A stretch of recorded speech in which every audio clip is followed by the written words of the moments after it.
ये आरएसएस की भाषा है, ये आरएसएस की भाषा उन्होंने बोली है। रेखा गुप्ता की परवरिश राजनीति में भारतीय जनता पार्टी के बीच किन संस्कारों में पली बढ़ी है वो, और देश की राजधानी दिल्ली की मुख्यमंत्री देश की पुलिस को ठुल्ले ठुल्ले बोलेगी। पार्टी के कुछ नेता इतने बेलगाम हो चुके हैं भाषा के रूप में, भाषा बोलते हुए, और इतने बदजुबान हो चुके हैं कि देश की जनता का यह दिल करता है कि सामने आ जाए तो इनको राजनीति ही सिखा दे, क्योंकि चुनाव में वक्त है। चुनाव जैसी नज़दीक आएगा इनको भी सिखा देंगे राजनीति ढंग से। वो पढ़ी लिखी ज़्यादा है, अगर क्वालिफिकेशन की बात करें तो रेखा गुप्ता से ज़्यादा पढ़ी लिखी हैं वो। उनको बेवकूफ़ बोल दिया, आपने पुलिस वालों को ठुल्ले बोल दिया।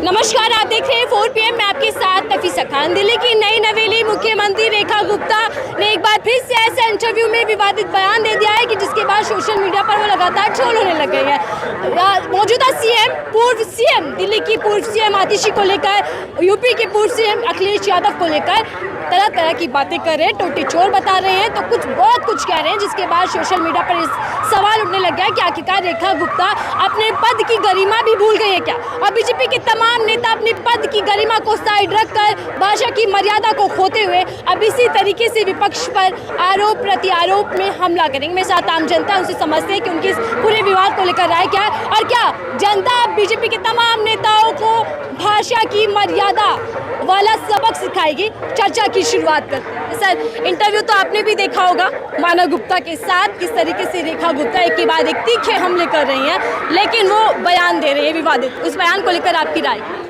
नहीं, मेरे हिसाब से कोई विवादित बयान रेखा गुप्ता जी ने दिया नहीं है। ये आरएसएस की भाषा है, ये आरएसएस की भाषा उन्होंने बोली है ताकि देश के लोगों को पता लगे कि आरएसएस में पली बढ़ी, आरएसएस की विचारधारा को जीने वाली भारतीय जनता पार्टी के द्वारा बनाई गई दिल्ली की मुख्यमंत्री की ऐसी भाषा होती है। लोकतंत्र की दुहाई देने वाले, लोकतंत्र को गले से लगाने वाले, संविधान को हाथ में उठाने वाले भारतीय जनता पार्टी के लोग क्या अपने इस फूहड़ नेता से सवाल करेंगे कि एक पूर्व मुख्यमंत्री, महिला मुख्यमंत्री के लिए बेवकूफ जैसे शब्दों का इस्तेमाल किया जाएगा? पूर्व मुख्यमंत्री उत्तर प्रदेश के, उनको टोटी चोर बोला जाएगा? हमारे देश की पुलिस, हमारे किसान परिवारों में जन्मे हमारे बेटे, हमारी बेटियां जो देश में सेवा दे रही हैं, उनको ठुल्ले बोलेंगे? ये दिल्ली के मुख्यमंत्री, देश की राजधानी है दिल्ली, और देश की राजधानी दिल्ली की मुख्यमंत्री देश की पुलिस को ठुल्ले ठुल्ले बोलेगी और देशवासी शांत रहेंगे? हम भारतीय जनता पार्टी के प्रदेश नेतृत्व से, दिल्ली के और राष्ट्रीय नेतृत्व से ये मांग करते हैं कि ऐसी फूहड़ महिला को तत्काल प्रभाव से मुख्यमंत्री के पद से हटाएं, क्योंकि यह मुख्यमंत्री के पद की ही गरिमा नहीं है, बल्कि हमारे देश की पुलिस की भी अपमान किया है इन लोगों ने। पूर्व मुख्यमंत्री के पदों का भी इन्होंने अपमान किया है। अगर इस महिला को इतना ही शौक है गालीबाजी करने का, गाली गलौज करने का, तो मुख्यमंत्री के पद से इस्तीफा दें, अपने क्षेत्र की मोहल्ले में जाकर महिलाओं से गाली गलौज करें, वहाँ लड़ लें। जो इनका लड़ने का चरित्र है, लड़ाई झगड़ा करने का, वो दिखा लें। रेखा गुप्ता पहली बार सीएम बनी है, लेकिन सीएम बनते ही ऐसा कौन सा तेवर आ गया कि पूर्व सीएमओ को गालियां दे रही हैं, चाहे वो दिल्ली की हो या फिर यूपी के हो? देखिए, कई बार क्या होता है ना कि कुछ लोगों को पावर हजम नहीं होती है।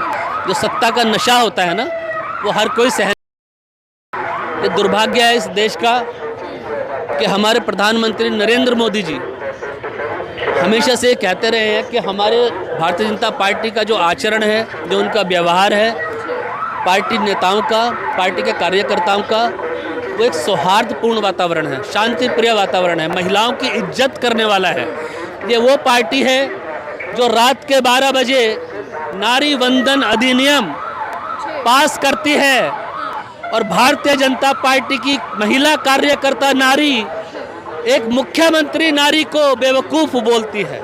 भारतीय जनता पार्टी सोचे कौन सी नारियों के लिए ये नारी वंदन अधिनियम जो आपने रात को पास किया ठंडे बस्ते में डाल दिया, सॉरी, और इसको आपने अभी पास भी नहीं किया है और आने वाले टाइम में इसकी कोई उम्मीद भी नहीं है कि कब तक आप इसको पास करोगे, क्योंकि आपने कहा कि हमने पहले जनसंख्या गणना करनी है, जनगणना करनी है, उसके बाद हमने डिलिमिटेशन करनी है, उसके बाद आप इसको लागू करोगे। तो कानून बना दिया, कानून ठंडे बस्ते में डाल दिया, कृषि कानून बनाए, कृषि कानून वापस ले लिए। ऐसे कानूनों का क्या मतलब है? सिर्फ दिखावे के लिए। चुनाव आ जाए तो हम कृषि कानून बना रहे हैं, चुनाव आ जाए तो हम नारी वंदन अधिनियम बना रहे हैं, लेकिन उनको ठंडे बस्ते में डाल देते हैं। बिहार का चुनाव आ गया तो आप वक्फ बोर्ड अमेंडमेंट बिल लेकर आ गए। 10 साल तक आप कबूतर की तरह आंख बंद कर कर बैठे रहे। आरोप लगा रहे थे आप लोकसभा के अंदर, आरोप लगा रहे थे आप राज्यसभा के अंदर। वक्फ अमेंडमेंट बिल 2025 हमें इसलिए लाना पड़ा क्योंकि वक्फ बोर्ड के अंदर भ्रष्टाचार हो रहा था। गरीब महिलाओं के लिए, बेवा महिलाओं के लिए, विधवा महिलाओं के लिए, तलाकशुदा महिलाओं के लिए घरों की व्यवस्था नहीं हो रही थी। उनको जो भूमिहीन लोग थे, हमारे मुसलमान भाई गरीब लोग, उनको नहीं मिल पा रही थी वो संपत्ति का हक जो मिलना चाहिए था। तो सरकार किसकी थी? सरकार किसकी थी 2014 से 2024 तक? राहुल गांधी की या नरेंद्र मोदी की? अगर नरेंद्र मोदी जी की सरकार थी 2014 से 2024 तक, तब आपने भ्रष्टाचार का मुद्दा वक्फ बोर्ड में जो हो रहा था, एक बार भी अपने लोकसभा चुनाव में, चाहे वो बिहार का चुनाव हो, चाहे उत्तर प्रदेश में जाकर आपने बोला हो, राजस्थान, हरियाणा, दिल्ली, कहीं भी आपने एक बार भी मुद्दा नहीं उठाया। और अब बिहार के चुनाव को साधते हुए आपने लोगों को, देश के लोगों को गुमराह किया। सर एक बात बताए ना कि बीजेपी तो अल्पमत वाली सरकार है, एनडीए ने क्यों साथ दिया? एनडीए साथ है तभी तो पूरे बहुमत के साथ, दम के साथ इस बिल को पास करा के गई है बीजेपी। भारत के अंदर बैसाखी की सरकार है। चंद्रबाबू नायडू जी, नीतीश कुमार जी, चिराग पासवान जी, जयंत चौधरी जी के द्वारा और भी इनके सहयोगी दलों के द्वारा दिया गए समर्थन से ये सरकार चल रही है। मोदी जी ने नीतीश कुमार जी की राजनीति को वेंटिलेटर पर खड़ा कर दिया है लाके। बिहार के अंदर नीतीश कुमार की राजनीति आखिरी सांसें गिन रही है। चिराग पासवान राजनीति के नए नए मुल्ला बने थे। इनको लगता था कि मैं मोदी जी के पास जाऊंगा तो राजनीति के गुण सीख लूंगा। गए थे नमाज बख्शवाने, रोजे गले पड़ गए। वही कहानी हुई है राजनीति में। मोदी से इस वर्तमान राजनीति में, भारत की राजनीति में मोदी जी से बड़ा राजनीति में कोई मौलवी नहीं है। तो चिराग पासवान ने सोचा मैं मौलवी साहब के पास चला जाता हूँ, शायद नमाज मेरी बख्श देंगे राजनीतिक रूप से, लेकिन उनको रोजे गले पड़ गए। उन्होंने कहा बेटा राजनीति सिखाऊंगा। राजनीति सिखाई इन्होंने। जिनके दादा भारत के प्रधानमंत्री रहे चौधरी चरण सिंह जी, उनके पोते जयंत चौधरी, उनको भी लगा कि मुझे भी राजनीति सीखनी चाहिए। उनके भी चौधराहट निकाल दी मोदी जी ने। अब नरेंद्र मोदी जी ने नीतीश कुमार को तो टोटली वेंटिलेटर पर डाल दिया है राजनीतिक रूप से, और चंद्रबाबू नायडू बचे हैं। इनका भविष्य अभी थोड़ा सा संवरता हुआ दिख रहा है, क्योंकि चुनाव में वक्त है। चुनाव जैसी नजदीक आएगा इनको भी सिखा देंगे राजनीति ढंग से मोदी। कि संसद से शुरू हुआ विवाद पूरे देश में फैला, चाहे वो वक्फ का मामला है कोई और मामला हो। सर वापस आते हैं सीएम पर, पूर्व सीएम मौजूदा सीएम।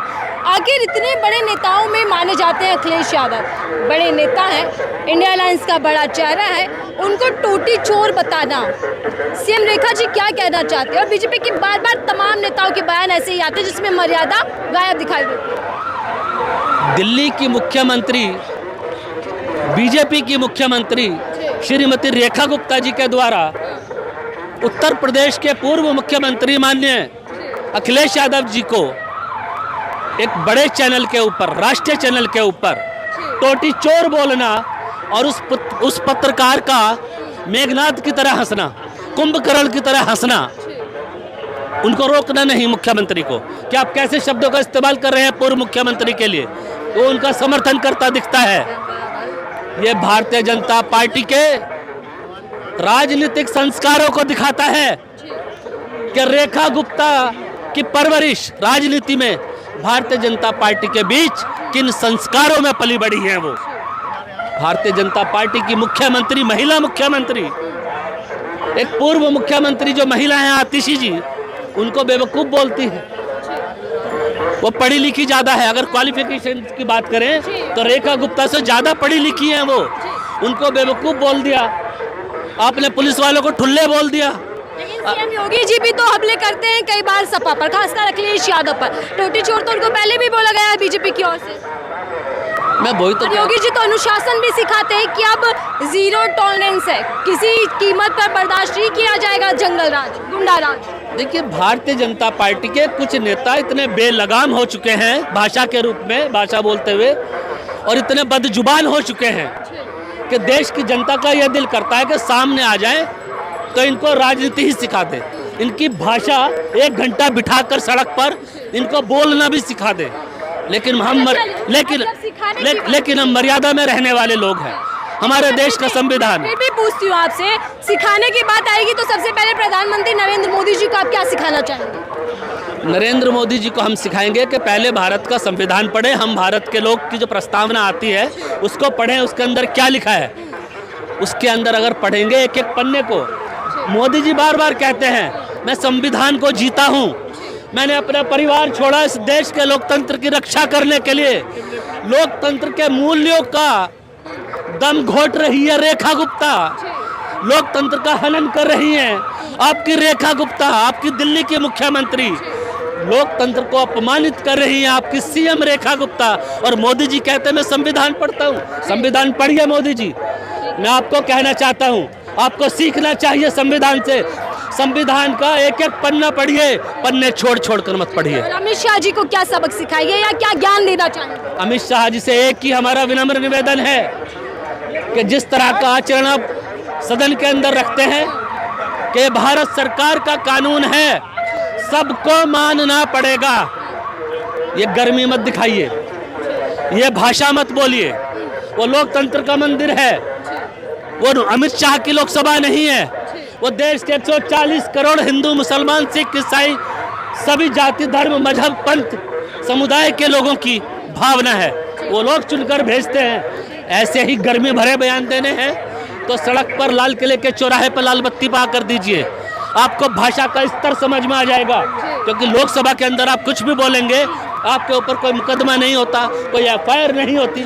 अगर आपको इतना ही शौक है सामने वालों को तड़ी दिखाने का, इतनी गर्मी दिखाने का, इतना एग्रेशन दिखाने का, इतना अहंकार दिखाने का, तो फिर ये कृषि कानून वापस क्यों लिए? इनको लागू करते। अगर ये भारत के कानून था, भारत सरकार के 3 कानून थे, तो भारत सरकार ने, मोदी सरकार ने ये 3 कानून वापस क्यों लिए? और अगर ये नारी वंदन अधिनियम जो महिलाओं के लिए पास किया गया, इसको ठंडे बस्ते में क्यों डाला? ये भी तो भारत का कानून था। आखिरी और बड़ा चेहरा जो हिंदुत्व के नाम पर सबसे ज्यादा चर्चाओं में रहते हैं, सीएम योगी आदित्यनाथ, उन्हें भी कुछ कहना चाहेंगे आप? योगी जी से हम यही कहना चाहेंगे कि अफसरशाही से बाहर निकालिए। उत्तर प्रदेश की 35 करोड़ जनता ने आपको प्रदेश का नेतृत्व करने के लिए, उनकी समृद्धि करने के लिए, उनको रोजगार देने के लिए, उनकी शिक्षा व्यवस्था में सुधार करने के लिए, महिलाओं के लिए सुरक्षा सुनिश्चित करने के लिए चुना है। दूसरे धर्म के मज़ारों के ऊपर भगवा झंडे फहराने वालों के लिए प्रेस कॉन्फ्रेंस करके गर्मी उतार दूंगा, बुलडोजर चला दूंगा, सबक सिखा दूंगा, ऐसे शब्दों के लिए कठमुल्ला कठमुल्ला, ये शब्दों का देश इनसे ऊब चुका है। देश के मन में अब एक भावना पनप चुकी है कि जो मेरा भारत था, उस भारत की छवि को, उस भारत के सौहार्द को, उस भारत की शांति व्यवस्था को, उस भारत की समृद्धि को, उस भारत की संस्कृति को हमें सबको, भारतवासियों को मिलकर लाना है। इन नेताओं का अगर हमें पलायन करना पड़ेगा राजनीति से, तो हम कदापि पीछे नहीं हटेंगे। देखिए, मेरे पास एक सलूशन है। भाजपा जो है 403 सीटें हैं यूपी में, 403 विधायकी की सीटें हैं, और आज तक उन्होंने किसी मुसलमान को जो है टिकट नहीं दी। मैं चाहता हूं कि मुसलमान भाजपा ज्वाइन करें, और उनके बाद 100 सीटें अगर उनको मिलती हैं, 50 सीटों पे जीत के आए, उसके बाद आप देखेंगे ये सारा दंगा फसाद सब बंद हो जाएगा। ये सोल्यूशन बता रहा हूं। भाजपा में मुसलमान नेताओं को आना चाहिए ताकि ये तनाव कम हो सके। बहरहाल इस चर्चा को लेकर आपकी राय क्या, जरूर बताइएगा। क्या बीजेपी के तमाम नेता अपनी मर्यादा को खोकर अब विपक्ष को लगातार इस तरीके की अपमानित भाषा का इस्तेमाल करके नीचा दिखाने का काम कर रहे हैं? आपकी राय दीजिएगा। देखते रहिए 4PM, मैं थी आपके साथ नफीसा खान।